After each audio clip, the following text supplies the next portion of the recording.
ICT سے اب کی ایک اور بہت اہم لیکچر. اس وقت ہر آدمی شکایت کر رہا ہے ویلیوز میں کمی آئی، اخلاقیات میں کمی آئی. بچوں کی اخلاقی تربیت کیسے کریں، ان کو ہم ویلیوز کا انٹروڈکشن کیسے کرائیں، ویلیوز کیسے ڈیولپ کریں. اس پر ہمارے ساتھ مولانا انعام اللہ اخلاقی صاحب، آپ کو گزارش ہے کہ بچوں کی اخلاقی تربیت کے عنوان پر آپ ہماری رہنمائی فرمائیں. السلام علیکم. بسم اللہ الرحمن الرحیم. رب اشرح لی صدری ویسر لی امری واحلل عقدۃ من لسانی یفقهوا قولی. یہ دعا ہم نے قصداً پڑھی ہے اور اس دعا کا مفہوم یہ ہے کہ اے میرے مولا میرے سینے کو کھول دے اور میرے معاملے کو آسان بنا دے. میرے معاملے کو آسان کر دے اور میری زبان کی گرہوں کو کھول دے کہ لوگ میری بات کو سمجھ سکیں. یہ دعا میں نے اس لیے پڑھی ہے کہ جس طرح سے شاعری میں ہوتا ہے، دو غزل کو شعراء کے بعد جو ہے کسی ناطق شاعر کی باری آ جائے تو اس کے لیے بڑی مشکل ہوتی ہے. تو ہمارے دو فاضل مقررین اور ماہرین کے بعد ایک ایسا خشک موضوع جو نعت گوئی کا ہے اسے مجھے نبھانا ہے. تو اللہ سے دعا کرتا ہوں کہ میں اس میں کامیاب ہوں. موضوع کیا ہے؟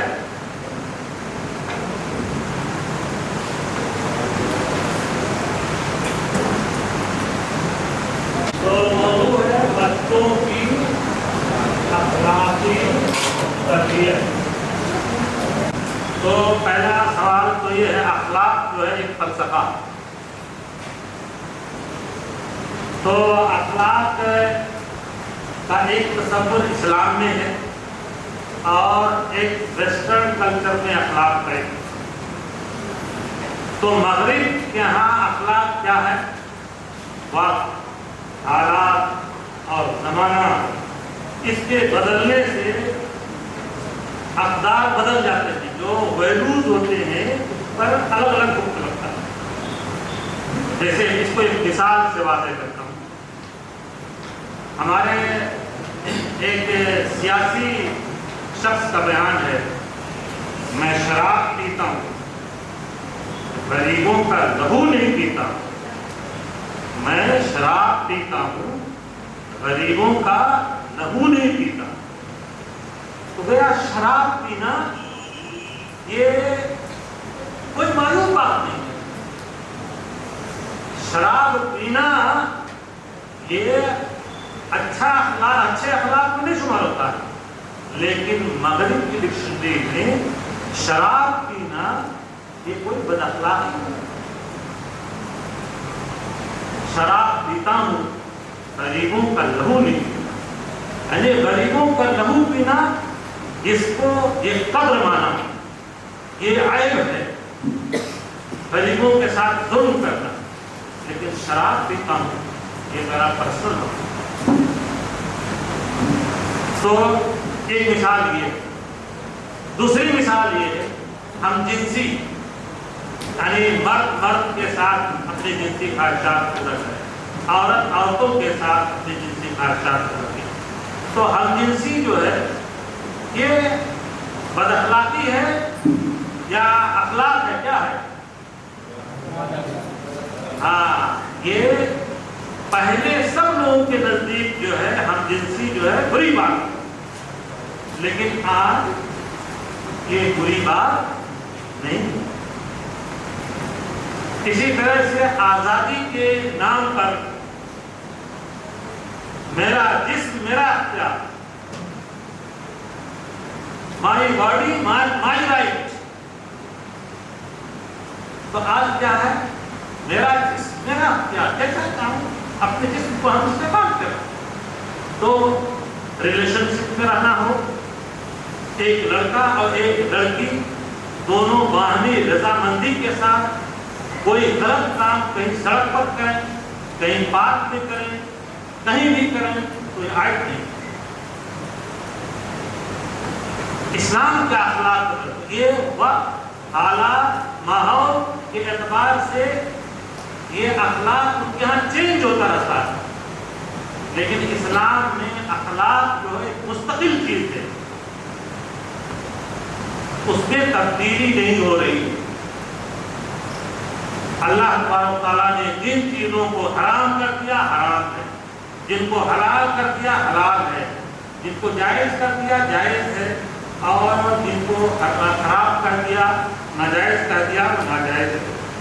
تو اسلام میں اخلاق الہامی ہے، وہ ماحول کا پیدا کرتا نہیں ہے، زمانے کے حق ساتھ نہیں پیدا ہوتا، بلکہ یہ الہامی ہے. قرآن نے کہا فَأَلْهَمَهَا فُجُورَهَا وَتَقْوَاهَا. اللہ تعالیٰ نے اس نفس کو تقوی اور فجور دونوں کا الہام کر دیا.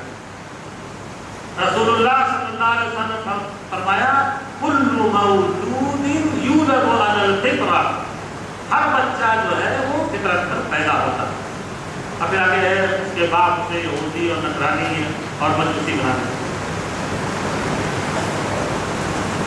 تو ابھی ہم بتا رہے تھے کہ اخلاق، تو اخلاق کی بنیاد کیا ہے؟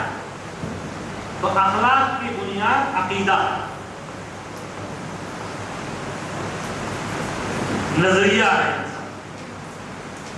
تو اگر عقیدہ یہ ہو یہ دنیا سب کچھ ہے، اس کے بعد کوئی حساب کتاب نہیں، تو کہیں گے بابر بائش کوش کی عالم دوبارہ نہیں، کھاؤ پیو مستی کرو. اور عربی کا ایک شاعر کہتا ہے انما الدنیا طعام و شراب و منام فاذا فاتك هذا فعلى الدنيا سلام. کہہ رہے ہیں کہ دنیا کیا ہے؟ کھانا پینا شراب مستی، اور یہ ہے دنیا. اور اگر دنیا میں یہ نہ ملے تو ایسی دنیا پر سلام. تو ایک عقیدہ یہ ہے یہ دنیا ہی سب کچھ ہے. اب اس کی بنیاد پر جو اخلاق بنے گا اس اخلاق کو آپ نظر کریں. دوسرا نظریہ یہ ہے کہ یہ دنیا عارضی ہے، یہاں کا خوشی، یہاں کی خوشی، یہاں کا غم، یہاں کا آرام، یہاں کی تکلیف، یہ سب چیزیں عارضی ہیں. انسان اس دنیا میں امتحان کے لیے پیدا ہے. خلق الموت والحیات لیبلوکم ایکم احسن عملا. موت اور زندگی کو پیدا کیا تاکہ اللہ آزمائے کہ کون ہے اخلاق کے اعتبار سے، عمل کے اعتبار سے بہتر ہے. الدنیا مزرعۃ الآخرہ، دنیا آخرت کی کھیتی ہے، دنیا دارالامتحان ہے. اس لیے کہا اقبال نے کہ یہ دنیا تسلسل کے ساتھ انسان کی زندگی کا موت سے ختم نہیں ہوتی. موت کو سمجھے ہے غافل اختتام زندگی، ہے شام زندگی صبح دوام زندگی. انسان یہ سمجھتا کہ موت ہو گیا زندگی ختم ہو گئی. کہانی یہ زندگی کی شام ہے اور صبح دوام ہے، پھر زندگی ہمیشہ کے لیے ہے. تو اسے پیمان امروز فردا سے ننا، جاویداں پیہم گواں ہر دم جواں ہے زندگی. تو ان تصورات پر اخلاق کی. تو میں آج کے اسکولوں اور کالجز میں، خاص طور پر کالج میں 4 شخصیات کو پڑھایا جاتا ہے جو اخلاق کے لیے وائرس ہیں، جس طرح سے بیماری لگنے کے وائرس ہیں. 4 نظریات کون ہیں؟ ایک ڈاروین کا نظریہ ہے، نظریہ ارتقاء ہے. فرائڈ کا نظریہ ہے، نظریہ جنس ہے. مارکس کا نظریہ نظریہ اشتراکی ہے. اور آڈم اسمتھ کا نظریہ ہے سرمایہ دارانہ نظام، کیپٹلزم. اب ان سب کے پیچھے کیا محرکات ہیں یہاں پر گفتگو نہیں ہو سکتی، تو ہمارے ہر استاذ کو ان 4 جو فلاسفرز ہیں ان کے جو نظریات ہیں، اگر ہم کسی بچے کو با اخلاق بنانا چاہتے ہیں، دین پر قائم رہنا چاہتے ہیں، تو اس کو سیٹسفائڈ کرنا پڑے گا ان 4 نظریات کی بنا۔ اس لیے کہ نظریہ ارتقاء ڈارون کا سب لوگ پڑھاتے ہیں۔ اب سیکس بھی اس وقت کورس میں آ گیا ہے، وہ ڈارون کے اس کے فرائڈ کے نظریے پر مشتمل ہے، آزادی پر، اور اس کے علاوہ سرمایہ دارانہ نظام، کیپٹلزم اور کمیونزم، یہ تو پہلے سے ہی ہے ہمارے ملک میں۔ تو ان 4 نظریات کو ہمیں سمجھنا چاہیے اور اس کا جواب اسلام کے رخ میں دینا چاہیے۔ میں 2-3 کتابیں بتا دے رہا ہوں، آپ اس کو پڑھ لیں اور ان سے آپ کو سمجھ میں آ جائے گا۔ جدید ذہن کے شبہات سید قطب کی کتاب ہے۔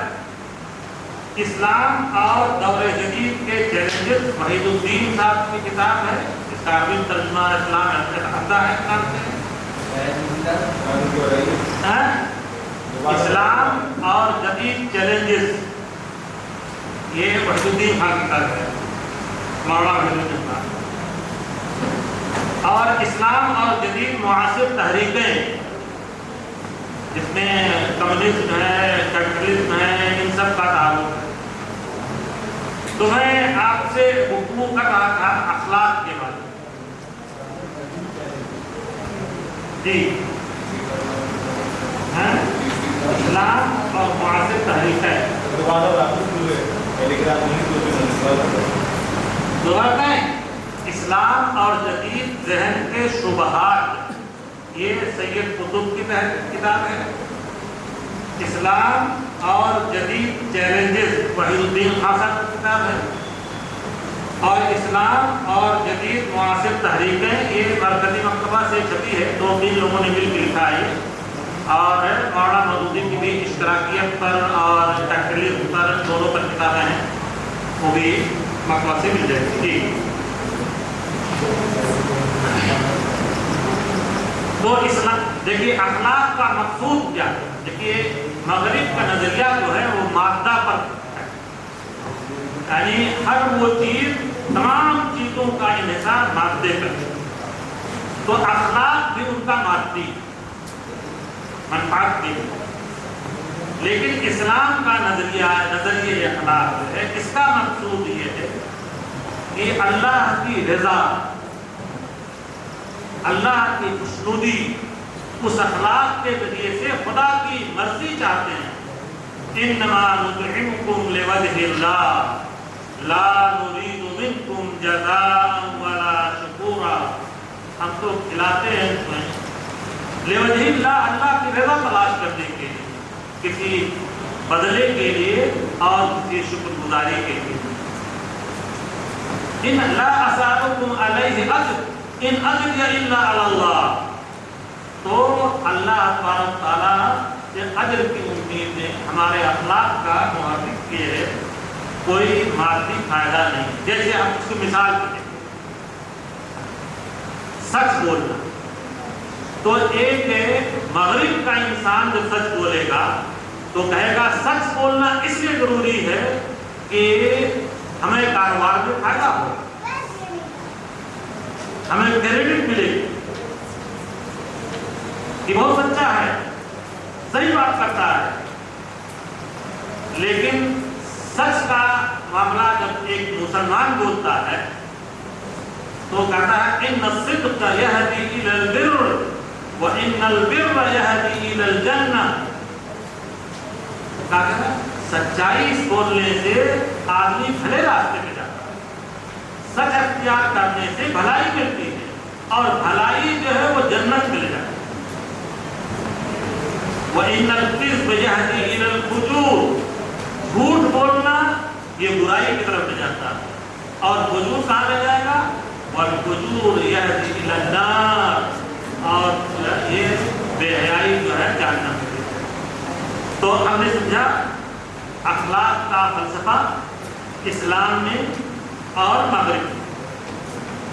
ہم نے جانا کہ اسلام کی بنیاد عقیدے پر ہے۔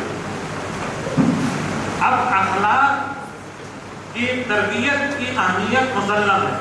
ہم تکثیری سماج میں رہتے ہیں اور مذہبی ملک ہے، تو یہاں ہر مذہب میں اخلاق ہے، تو اخلاق کی اہمیت جب مسلم ہے اور رسول اللہ صلی اللہ علیہ وسلم کو کہا انک لعلی خلق عظیم، آپ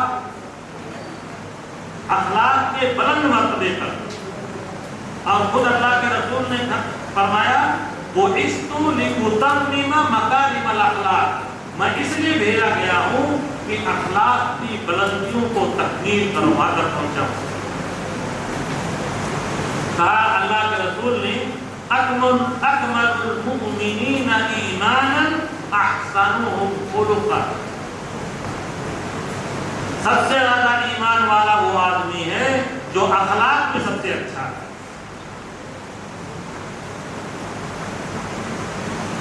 تو اخلاق چاہے فرد کا ہو، چاہے جماعت کا ہو، چاہے قوم کا ہو، اس کی بڑی اہمیت۔ احمد شوقی عربی کا ایک شاعر ہے عشق کا، وہ کہتا ہے کہ انما الامم الاخلاق ما بقیت وانہم ذہبت اخلاقہم ذہبوا، کہتا ہے کہ قومیں جو ہے اس وقت تک باقی رہتی ہیں جب تک اس کا اخلاق باقی رہتا ہے، اور جب کسی قوم سے اخلاق چلا جاتا ہے تو وہ قوم بھی مٹ جاتی ہے۔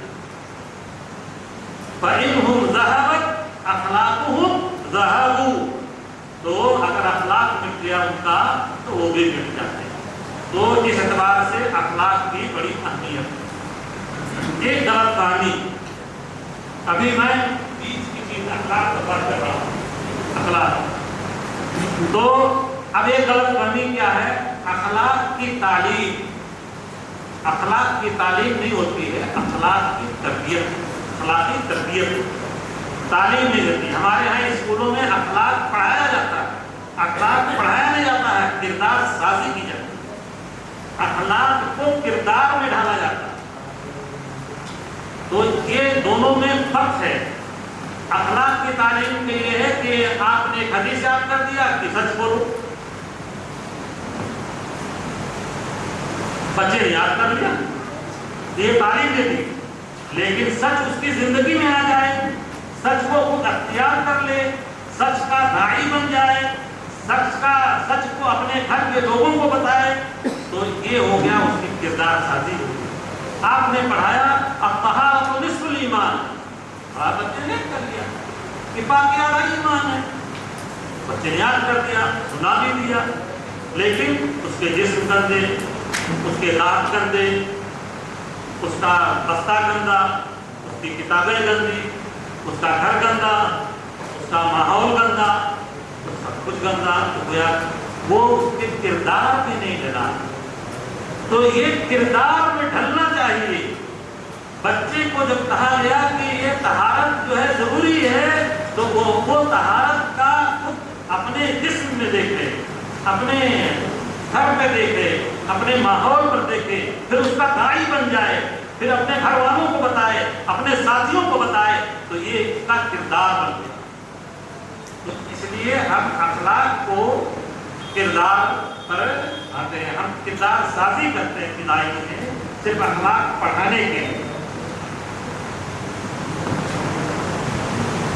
اب آ جائیے اخلاق کے بعد بچہ آ گیا، بچے کی اخلاقی تربیت۔ بچہ ہے تو بچے کی تربیت کب سے شروع ہوتی ہے؟ کوئی بتائیں، بتا سکتے ہیں؟ ماں کی گود سے، یہ بھی جواب صحیح ہے۔ بچے کی تربیت اسلام میں شادی سے شروع ہے۔ جب شادی ہوتی ہے تو اس کا جو کرائٹیریا طے کیا گیا ہے، تنکح المرأۃ لأربع، لمالها، لجمالها، لحسبها، لدینها، فاظفر بذات الدین۔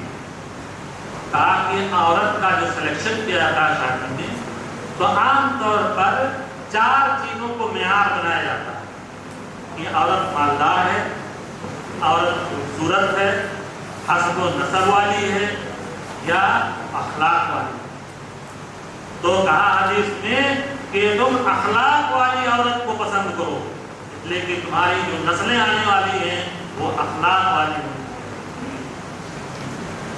اور پھر کہا اللہ کے رسول نے کہا کہ سعادت ان من سعادت ابن آدم الزوجۃ الصالحہ، انسان کی خوشبختی یہ ہے کہ ایک با اخلاق عورت اس کے پاس.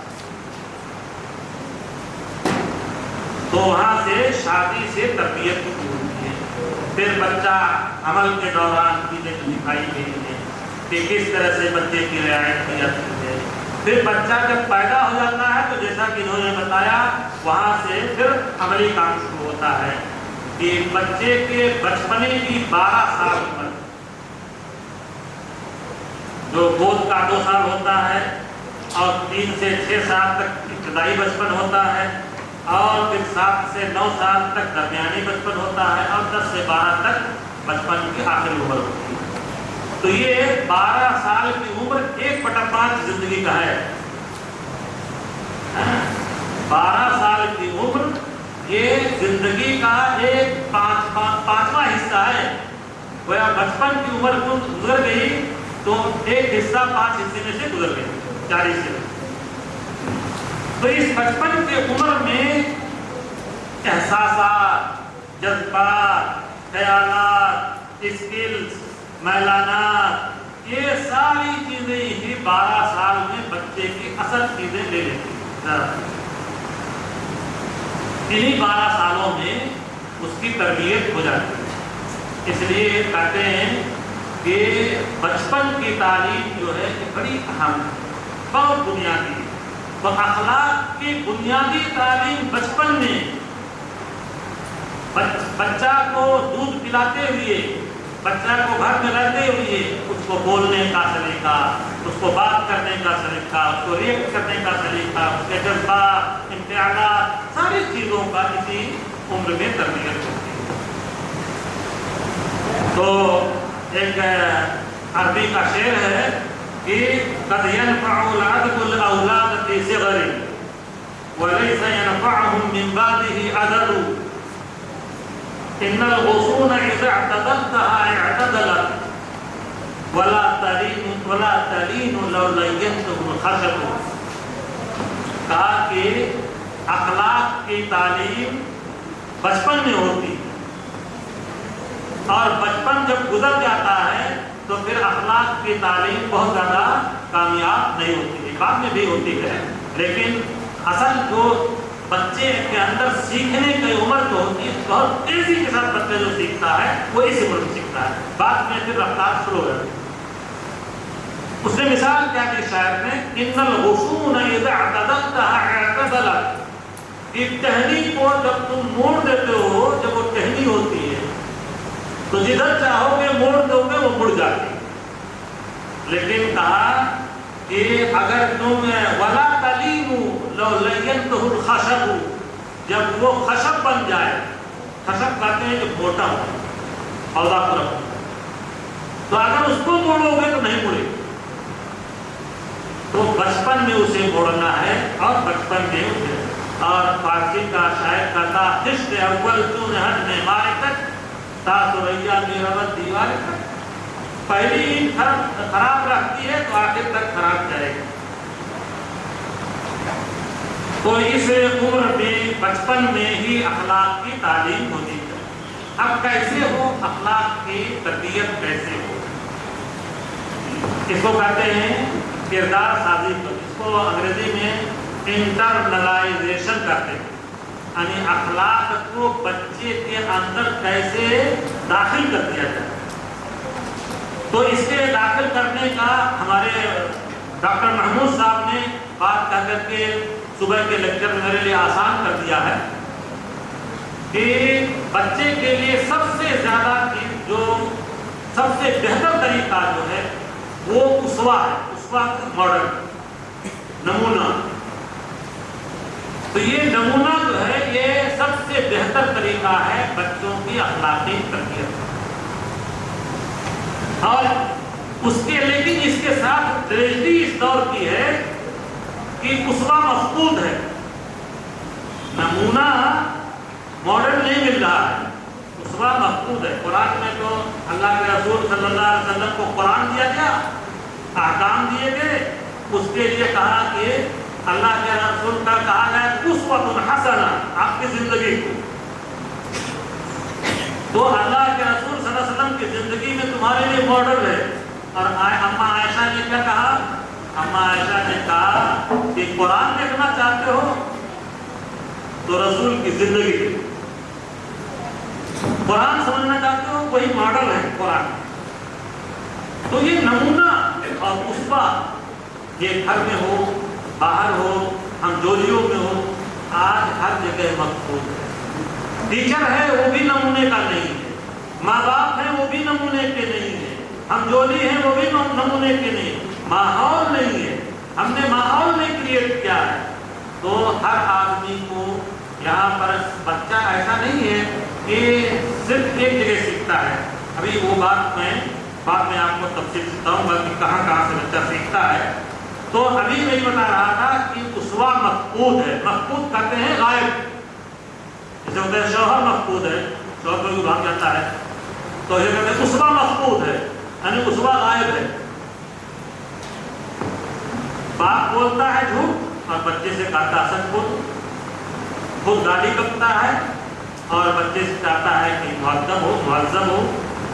استاد بھی موبائل دیکھتا ہے اور باپ بھی موبائل، ماں باپ بھی موبائل دیکھتے ہیں اور بچے سے چاہتے ہیں کہ نہ دیکھیں۔ خود بس فلمیں دیکھتے ہیں، گانے سنتے ہیں اور بچے سے چاہتے ہیں کہ صرف تعلیمات سنیں۔ خود نماز نہیں پڑھتے ہیں اور بچے سے چاہتے ہیں کہ اسکول جا کر شکایت کریں گھر میں نماز نہیں پڑھتا رہتا ہے۔ خود تلاوت نہیں کرتے ہیں اور بچے سے تلاوت کا مطالبہ کرتے ہیں۔ یہ ساری چیزیں ہم اسوہ مفقود ہونے کی وجہ سے، اور سب سے مؤثر استاد ڈاکٹر محمود صاحب نے بالکل پریکٹس کر کے بتایا تھا کہ اپنا ہاتھ یہاں رکھا اور چین کہا اور ہاتھ یہاں رکھا، تو وہ کیا اسوہ تھا، یعنی نقل کرنے کی بات کہ جہاں جہاں ہاتھ لے آتے تھے وہاں ہاتھ ہم لے آتے تھے، ایسی بچہ بھی کرتا ہے اور وہ چیز سیکھتا ہے۔ اللہ کے رسول کی زندگی جب ہم دیکھتے ہیں تو مکمل نمونہ میں نے کہا، قرآن کی آیت پڑھی تو اس میں اللہ کے رسول اسوہ ہے۔ آپ دیکھیے، آپ نے نماز پڑھنے کا حکم دیا تو خود اتنا نوافل پڑھتے تھے کہ آپ کے پاؤں میں ورم آیا تھا۔ اماں عائشہ نے کہا اے اللہ کے رسول آپ کا تو سب گناہ معاف ہے، آپ کیوں اتنے نمازیں پڑھتے ہیں؟ کہا افلا اکون عبدا شکورا، کیا میں اللہ کا شکر گزار بندہ نہ بنوں؟ آپ صلی اللہ علیہ وسلم نے خندق کی کھدائی میں مساوات کی بات کی تو سب لوگ ایک پتھر باندھے ہوئے تھے، وہ دو پتھر باندھے ہوئے تھے۔ دولت اور ثروت کو اپنے پاس نہ رکھنا، اللہ کے رسول کے پاس حضرت خدیجہ کتنی مالدار تھی لیکن ساری دولت لٹا دیا، اپنے پاس دولت نہیں رکھا۔ وفات کے وقت ان کے پاس کچھ بھی پیسے نہیں تھے، لیکن لوگوں کو کہا کہ 1/3 کم سے کم اپنے پاس رکھو۔ ایک صحابی آئے، کہا کہ میں اپنی پوری جائیداد اللہ کی راہ میں دینا چاہتا ہوں۔ اللہ کے رسول نے کہا نہیں، نصف بھی نہیں۔ تو پھر کہا کہ 1/3، ہاں 1/3 دے سکتے ہو۔ اپنا تو سب کچھ لٹا دیا۔ یہ ہے اسوہ اللہ کے رسول صلی اللہ علیہ وسلم کو۔ دوسروں کو صوم وصال رکھنے سے منع کیا۔ صوم وصال مطلب دن بھر روزہ رکھتے ہیں پھر رات کا بھی شروع کرتے ہیں، پھر اگلے دن رکھتے ہیں، لیکن خود صوم وصال پر عمل کیا۔ کئی دن ایسے فاقے پر رہتے تھے، روزے ایک دن نہیں کھانے کے بعد پھر آج روزے رہیں گے۔ تو یہ کئی دن تھی، لیکن امت کو کہا رمضان۔ پھر اگر کوئی بہت زیادہ رکھنا چاہتا ہے تو صوم داؤدی کہا، ایک دن روزہ رکھ رہے چھوڑ دیں۔ تو اخلاق میں سب سے زیادہ اہم رول اسوہ کا ہے، تو اسوہ بننا چاہیے اساتذہ کو بھی، اور ماں باپ کو بھی، اور ساتھیوں کو بھی، پورے ماحول کو ہمیں اس طرح بنانا چاہیے۔ دوسری بات ہے ہمت افزائی، اپریشیٹ کرنا بچے، یہ بہت اہم ٹول ہے، اور ہم ہر وقت بچوں کو کوستے رہتے ہیں، ان کو ملامت کرتے رہتے ہیں، ان کو برا کرتے رہتے ہیں، لیکن اللہ کے رسول صلی اللہ علیہ وسلم کی سیرت دیکھیے تو آپ نے اپنے صحابہ کو کس طرح سے اپریشیٹ کرا۔ ارحم امتی بی امتی ابو بکر امت کے سب سے رحم دل آدمی، اقواہم بی دین اللہ عمر سب سے طاقتور، اصدقہم حیاء عثمان سب سے زیادہ حیا والے، افضاہم علی فیصلے دینے میں بہت ماہر ہے، افرادہم زید بن ثابت سے کوئی مسئلہ پوچھیے تو وہ بتا دیتے ہیں، اور اقرأہم ابی بن کعب رضی اللہ تعالیٰ عنہ جو ہے سب سے اچھے قاری ہیں، اور کوئی فہرست ہے، میں اس بات کو چھوڑ دیتا ہوں۔ چوتھی چیز ہے نرمی اور شفقت، بچوں کے ساتھ شفقت اور رحمت کی، کیونکہ صبح کی تذکیر میں نے اسی موضوع پر کی تھی، اس لیے اسے بھی چھوڑتا ہوں، اور نوٹس بھی مل گئی مجھے، اب ختم ہو گیا ہے۔ پانچویں چیز ہے صالح تربیت، صالح صحبت، بچے کو اچھی صحبت دینا، اس کے ساتھیوں کے ساتھ اچھی صحبت میں رکھنا، تو یہ اس کا بڑا اثر ہوتا ہے۔ رسول اللہ صلی اللہ علیہ وسلم نے اس کی بڑی تاکید کی ہے، آپ نے کہا کہ جو اچھا ساتھی اور برے ساتھی کی مثال ایسے ہے جیسے کوئی عطر فروش، تو عطر فروش کے پاس اگر جاؤ گے، رہو گے، اس کے ساتھ رہو گے، تو یا تو اس سے کچھ خرید لو گے، اگر نہیں خریدو تو کم از کم اس کی خوشبو تم کو مل جائے گی۔ اور برے ساتھی کی مثال ایسے ہے جیسے بھٹی لگانے والا، تو بھٹی لگانے والے کے پاس وہاں جاؤ گے تو بری بدبو آئے گی، کپڑے جل جائیں گے اور برائی لگ جائے گی۔ تو اچھی صحبت کے بڑے فائدے ہیں۔ شیخ سعدی شیرازی رحمۃ اللہ علیہ نے ایک شعر اس پر کہا ہے، جمالے ہم نشی درمن اثر کر وگرنہ من ہما خاکم کی ہستم۔ یہ شعر تلوی کا ہے، تو اس کو سمجھنا تھوڑا مشکل ہے لیکن آسان کرتا ہوں۔ جمالے ہم نشی درمن اثر کر، ایک آدمی پہلے حمام ہوا کرتے تھے، جب لوگ قافلے کرتے تھے حمام میں جا کے نہاتے تھے، گھروں میں بھی حمام نہیں ہوتے تھے تو کرائے کے حمام ہوتے تھے، تو حمام میں ایک شخص گئے نہانے کے لیے، وہاں اس کو بہت بھینی بھینی خوشبو نکل آئی، تو اس نے کہا کہ بھینی بھینی خوشبو کہاں سے ہے؟ اس سے پوچھا تو اس حمام نے جواب دیا کہ تلبیہ ہے، سوال جواب کا، تو کہا اس نے جواب دیا کہ جمالے ہم نشی درمن اثر کر، مجھ سے پہلے جو شخص آیا تھا، تجھ سے پہلے جو شخص آیا تھا، وہ جو جس کی صحبت میں میں تھا، اس کی صحبت کا اثر ہوا ہے کہ یہ خوشبو جو ہے دھیمی دھیمی تمہیں مل رہی ہے۔ اس نے صابن استعمال کیا، عطر استعمال کیا، جو بھی استعمال کیا، تو جمالے ہم نشی درمن اثر کر وگرنہ من ہما خاکم کی ہستم، ورنہ میں تو وہی مٹی ہوں جو مٹی پہلے تھی، وہی مٹی اب ہوں۔ تو صحبت کا اثر جو ہے بچوں پر بہت ہوتا ہے۔ آخری بات کر کے معذرت کے ساتھ کا مایوسی کفر ہے، مایوسی کفر ہے۔ تربیت کے بعد میں، بچوں کی تربیت کے بعد میں مایوسی کفر ہے۔ کبھی بھی بچوں سے مایوس نہیں ہونا چاہیے، اس کی اصلاح ہے۔ میں اور تفصیلات نہیں بنا سکے، میں دو واقعات سناتا ہوں۔ سعودی عرب کے مفتی اعظم علامہ ابن باز رحمۃ اللہ علیہ، ڈاکٹر عبد المالک مجاہد پاکستان کے ہیں، انہوں نے ایک کتاب لکھی ہے تاریخ کے سنہرے واقعات، اس میں اس واقعے کا درج کیا ہے۔ مدینہ یونیورسٹی کے جو وائس چانسلر تھے، انہوں نے ایک بچے کو، سوڈان کا ایک بچہ ہے، افریقہ کا ایک بچہ تھا جس کو اسکول سے نکال دینے کا فیصلہ کیا۔ اس مجلس میں علامہ ابن باز بھی تھے۔ انہوں نے پوچھا، سر آپ کچھ نہیں بول رہے ہیں؟ انہوں نے کہا کہ میں تو نکالنے کے حق میں نہیں۔ مفتی اعظم تھے، ان کی بات پر بات پلٹ گئی اور اس بچے کو رکھ دیا گیا۔ وائس چانسلر افریقہ کے دورے کچھ دنوں کے بعد افریقہ کے دورے پر گئے تو وہاں پر وہی بچہ ملا اور ایک بڑی جامعہ کا وہ معتمد تھا جس میں 500 بچے پڑھ رہے تھے۔ وہاں دیکھ کر کے وہ حیران رہ گئے اور کہا کہ ہم تو مایوس ہو گئے تھے، لیکن علامہ ابن باز مایوس نہیں۔ آپ کے ہندوستان کے مولانا ابرار الحق صاحب ہردوئی کے بہت مشہور عالم گزرے ہیں اور ان کے پاس مدرسہ ہے، بہت بڑا ہردوئی کا حفظ کا مدرسہ، پورے ہندوستان میں سب سے بڑا اور معیاری مدرسہ ہے۔ انہوں نے اپنے یہاں اسکول میں حفظ کرنے والے بچوں کو رکھا تھا۔ ایک بچہ 7 سال میں حفظ نہیں کر پایا، اس کے ٹیچر پکڑ کے لائے اور حضرت کے پاس کہا، حضرت یہ 7 سال ہو گئے حفظ نہیں کر پایا ہے، اس کو نکال دیجیے۔ انہوں نے کہا نہیں، یہی بنے گا عالم اور یہی بڑا اسکول قائم کرے گا۔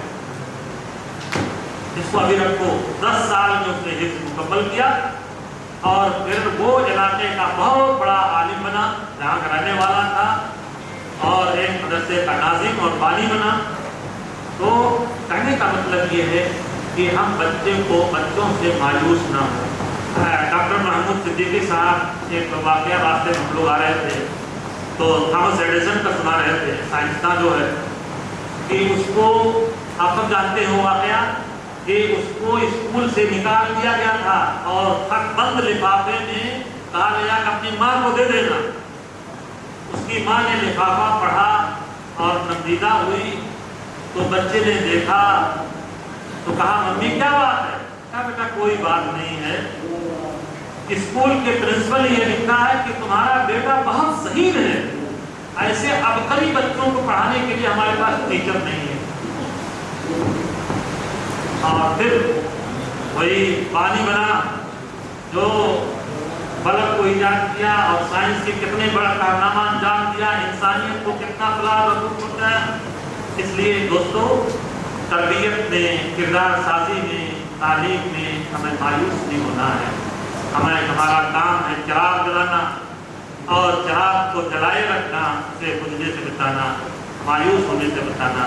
اللہ تعالیٰ ہم سب کو اخلاقی تربیت کی توفیق عطا فرمائے۔ واقع زمانہ